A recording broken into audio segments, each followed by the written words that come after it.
கட்கட்டின்னு பேர் கொண்ட ஒரு கிராமம் இருந்தது. அங்க சத்யேந்தர் தன்னோட மனைவி பிரதிபா அப்புறம் 2 பொண்ணுங்க கீதா அப்புறம் சாயாவோட வாழ்ந்து வந்தாரு.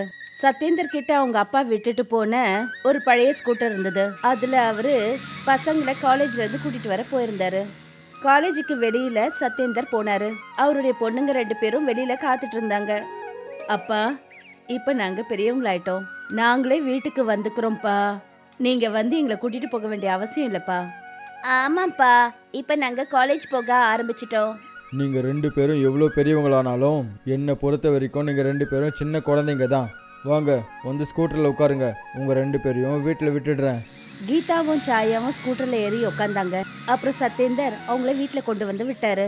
அப்புறம் அவருடைய மனைவி பிரதிபா அவருக்கு டிஃபன் கொடுக்கறதுக்காக வெளியில வந்தாங்க. இந்தாங்கங்க உங்க டிஃபன். அப்புறம் உங்க பசங்க தான் சொன்னாங்க உங்க ஸ்கூட்டர்ல இருந்து பயங்கரமா சத்தம் வருதாமே. நகரத்துக்கு தினமும் எப்படி போவீங்க இந்த ஓட்ட வண்டி ஸ்கூட்டர் எடுத்துக்கிட்டு, அதுவும் இந்த மழை காலத்துல? அட, எப்போ பார்த்தாலும் தப்பு தப்பாக பேசிக்கிட்டு இருக்க. எதுக்காக ஸ்கூட்டரை பற்றியே பேசிக்கிட்டு இருக்க? இது எங்கள் அப்பாவோட ஞாபகார்த்தம். இது என்னை நகரத்துக்கு கூட்டிகிட்டும் போகும், திரும்ப கூட்டிக்கிட்டும் வரும். சரி, நான் இப்போ கிளம்புறேன். சத்யேந்தர் நகரத்தை நோக்கி போனாரு. அப்புறம் கொஞ்ச நேரத்துல நிக்காம பெய்யக்கூடிய மழை பெஞ்சது. நகரத்துக்கு போற பாதையில தண்ணி தேங்க ஆரம்பிச்சிடுச்சு. மக்களோட வண்டிங்க வழியிலேயே ரிப்பேர் ஆக ஆரம்பிச்சிடுச்சு. ரொம்ப நாளா சத்யேந்தர் வீட்டுக்கு திரும்பி வரவே இல்ல. 3 நாளைக்கு அப்புறமா சத்யேந்தர் வீட்டுக்கு திரும்பி வந்த போது, 3 நாளா நீங்க எங்க இருந்தீங்க? அப்புறம் உங்க ஸ்கூட்டர் எங்க போச்சு? நானும் பசங்களும் எவ்வளவு பயந்து போயிட்டோம் தெரியுமா? இப்போ உன்கிட்ட என்னன்னு சொல்கிறது? அதிக மழையால் நகரத்தில் இருக்கிற எல்லா தெருக்களும் தண்ணீரால் நிறைஞ்சிருச்சு. அதனால் நான் போகிற வழியிலேயே மாட்டிக்கிட்டேன். அப்புறம் என் ஸ்கூட்டரும் ரிப்பேர் ஆயிடுச்சு. அதிக மழை பெய்யறதுனால ட்ரெயின் எல்லோரும் ரத்து பண்ணிட்டாங்க. என்னோடய ஸ்கூட்டர் மொத்தமாகவே ரிப்பேர் ஆயிடுச்சு. அதனால் நான் ஸ்கூட்டரை நகரத்திலேயே ஒரு இடத்துல விட்டுட்டு வந்துட்டேன். பரவாயில்ல விடுங்க, இது எல்லாமே நடக்கிற விஷயங்கள் தானே. இந்த இயற்கைக்கு எதிராக யார் தான் என்ன பண்ண முடியும்? சத்யேந்தரும் பிரதிபாவும் பேசுறத கீதா கேட்டுட்டா.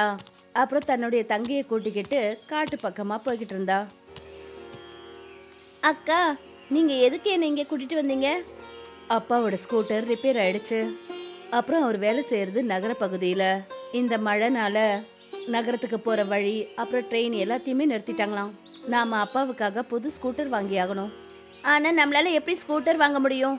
அவ்வளோ பணம் நம்ம கிட்ட ஏது? அப்புறம் வாங்கியும் என்ன பிரயோஜனம்? ரோடே தண்ணிக்குள்ள முழுகி போயிடுது. அதுக்கு நாம தண்ணியில ஓடுற மாதிரி ஒரு ஸ்கூட்டரை செஞ்சாகணும். அவங்க 2 பேரும் பேசிட்டு இருக்கும்போது அந்த இடத்துல ஒரு சயின்டிஸ்ட் அவங்க பேசுறத கேட்டுட்டாரு. அப்புறம் அவங்க கிட்ட வந்து என்ன சொன்னாருன்னா, நீங்கள் 2 பேரும் கண்டிப்பாக அந்த மாதிரி ஸ்கூட்டர் பண்ணலாம். தண்ணியில் போகிற ஸ்கூட்டர். சார், நீங்க யாரு? நான் எதிர்காலத்திலிருந்து வந்திருக்கேம்மா. நான் ஸ்கூட்டரை தண்ணியில் எப்படி ஓட்டுறதுன்னு உனக்கு சொல்லி கொடுக்குறேன். சயின்டிஸ்ட் அவங்களுக்கு 2 கேப்சூல்ஸ் அப்புறம் ஒரு சீட்டு கொடுத்தாரு. இந்த 2 கேப்சூலையும் நான் எதிர்காலத்திலேருந்து எடுத்துகிட்டு வந்தேன். இதை சாப்பிட்டீங்கன்னா நீங்கள் 2 பேரும் புத்திசாலி ஆயிடுவீங்க. அப்புறம் இந்த சீட்டில் தண்ணியில் போகிற அந்த ஸ்கூட்டரை எப்படி செய்யணும்னு எழுதப்பட்டிருக்கு. கவனமாக பண்ணுங்க. எந்த பொருளை நீங்கள் பயன்படுத்துகிறீங்களோ அதோட விகிதங்கள் எல்லாம் குறைவாவோ அதிகமாகவோ ஆச்சுன்னா அப்புறம் பிரச்சனை ஆயிடும்.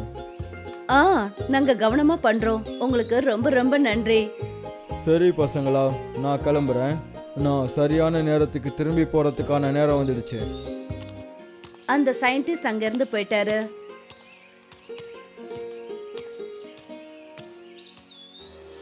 கீதாவும் சாயாவும் அந்த கேப்சூல்ஸை சாப்பிட்டாங்க. அதனால அவங்க ரொம்ப புத்திசாலியா ஆயிட்டாங்க.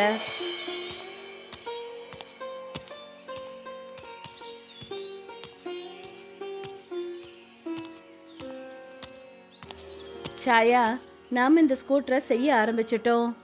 ஆனா இந்த ஸ்கூட்டரை முழுமையா செய்யறதுக்கான பணம் நம்ம கிட்ட இல்லையே. அப்பதான் அந்த இடத்துக்கு அவங்களோட அப்பா சத்யேந்தர் வந்தாரு. நீங்க 2 பேரும் வேலையை நிறுத்தாதீங்க. எவ்வளவு பணம் தேவைப்படுதோ நான் உங்களுக்கு கொடுக்குறேன். ஒரு வேளை இதுல உங்களுக்கு வெற்றி கிடைச்சா அப்புறம் நிறைய பேரோட வெற்றிகள் தீர்ந்து போயிடுமே. கீதாவும் சாயாவும் 2 பேரும் சேர்ந்து ரொம்ப கஷ்டப்பட்டு இந்த ஸ்கூட்டர் செய்யறாங்க.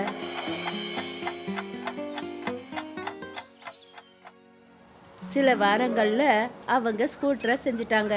அவங்க அந்த ஸ்கூட்டரை எடுத்துக்கிட்டு கடலுக்கிட்ட போனாங்க. சத்யேந்தர் அந்த ஸ்கூட்டர்ல ஏறி உட்கார்ந்தாரு. அப்பா, கவனமா போங்க. சத்யேந்தர் ஸ்கூட்டரை ஸ்டார்ட் பண்ணாரு. அப்புறம் மெல்ல மெல்ல கரையில இருந்து கடலுக்குள்ள கொண்டு போனாரு. அந்த ஸ்கூட்டர் தண்ணிக்குள்ள கொஞ்சம் கூட முழுகல. ஏதோ தரையில ஓடுற மாதிரியே ஓடுது. ஓடுது, கடல்லையும் இந்த ஸ்கூட்டர் ஓடுது. அடேங்கப்பா சாயா, நம்மளோட ஸ்கூட்டர் தண்ணியில ஓட ஆரம்பிச்சிருச்சு. ஆமாக்கா, நம்ம ஸ்கூட்டர் தண்ணியில ஓடுது. நகரம் முழுக்க மழை பெஞ்சிட்டு இருந்தது. ரோட்ல இப்பவும் தண்ணி நிறைஞ்சிருந்தது. அப்புறம் சத்யேந்தர் தன்னுடைய ஸ்கூட்டரை அந்த தண்ணியில ஓட்டிட்டு போனாரு. இதை பார்த்துட்டு கிராமத்துல இருக்கிறவங்க எல்லாரும் அந்த மாதிரி ஸ்கூட்டரை வாங்கணும்னு நினைச்சாங்க. கீதாவும் சாயாவும் சேர்ந்து மக்களுக்கு அந்த மாதிரி ஸ்கூட்டரை தயாரிக்க ஆரம்பிச்சாங்க. பாத்தியா சாயா, எத்தனை பேர் தண்ணியில ஓடுற ஸ்கூட்டரை வாங்கணும்னு ஆசைப்படுறாங்க. வா, நாம இப்பவே நிறைய ஸ்கூட்டரை தயாரிக்க ஆரம்பிப்போம். கீதாவும் சாயாவும் ஸ்கூட்டர் வியாபாரம் பண்ண ஆரம்பிச்சாங்க. அப்புறம் கிராமம் நகரம் முழுக்க மக்கள் அவங்க கிட்டே வந்து ஸ்கூட்டர் வாங்கினாங்க. ஆனா இந்த விஷயம் நகரத்துல இருக்கிற வியாபாரி ரவிக்கு பிடிக்கவே இல்லை.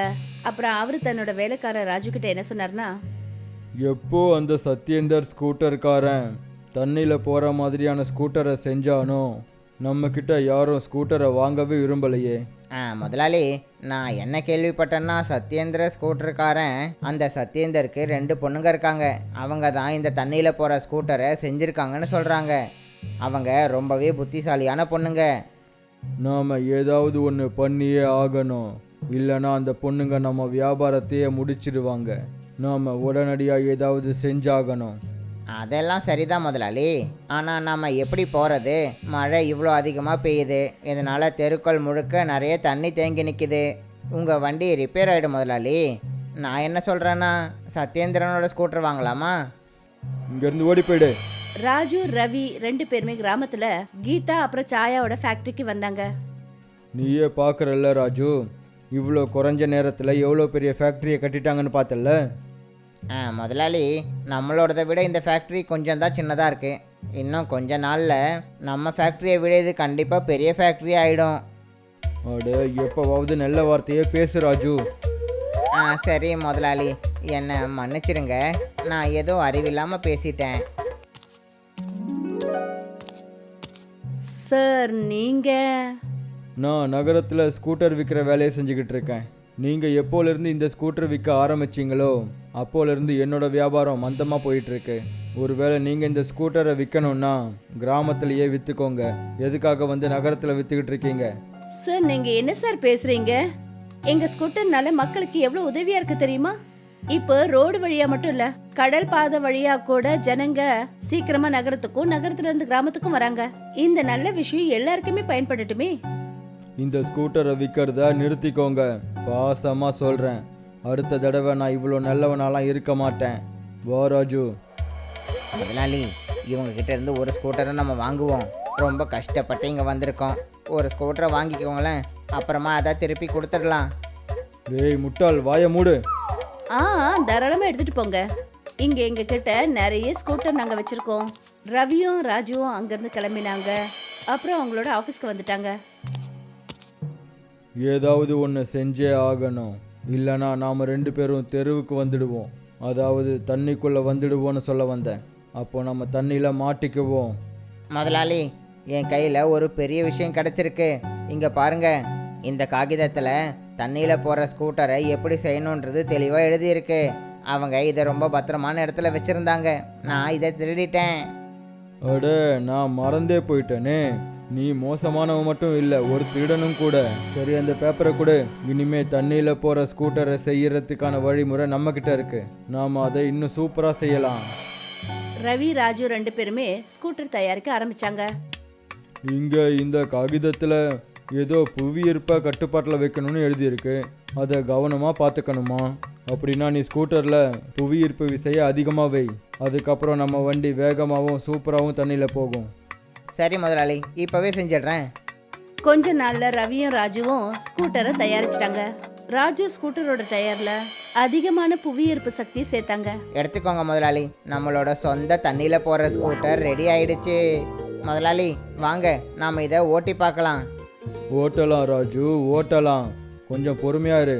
முதல்ல நாம் அந்த சகோதரிகள், அதாவது கீதாவையும் சாயாவையும் கூப்பிடலாம். அப்புறம் அவங்க முன்னாடியே இந்த ஸ்கூட்டரை நாம் ஓட்டலாம்.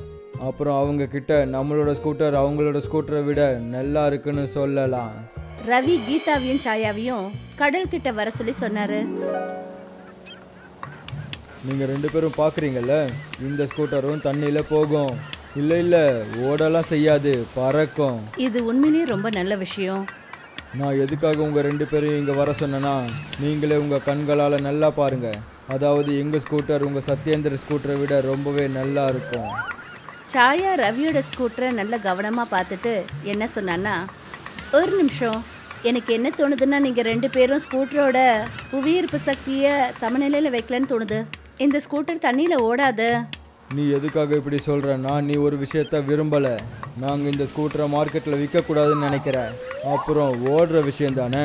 நான் இப்போவே இதை தண்ணியில் ஓட்டி காட்டுறேன் பாரு. சரி வா ராஜு, வந்து என் கூட உட்காரு. ரவியும் ராஜுவும் 2 பேரும் ஸ்கூட்டரில் ஏறி உட்காந்தாங்க. ரவி ஸ்கூட்டரை ஸ்டார்ட் பண்ணி கடலை நோக்கி ஓட்ட ஆரம்பிச்சாரு. ஸ்கூட்டரோட சமநிலை இல்லாமல் தடுமாற ஆரம்பிச்சது. அப்புறம் ஸ்கூட்டர் வேகமாக கடலுக்குள்ளே முழுக ஆரம்பிச்சிடுச்சு. அப்புறம் அவங்க அந்த அளவுக்கு உள்ளே போயிட்டாங்க, அவங்க கண்ணுக்கு கூட தெரியல. நான் அப்போவே சொன்னேன், ஸ்கூட்டரோட புவியீர்ப்பு சக்தி சமநிலையில் இல்லைன்னு சொன்னேன். இப்போ இவங்க 2 பேரும் கடலுக்குள்ளே உட்காந்துக்கிட்டு தான் ஸ்கூட்டரை விற்கணும்.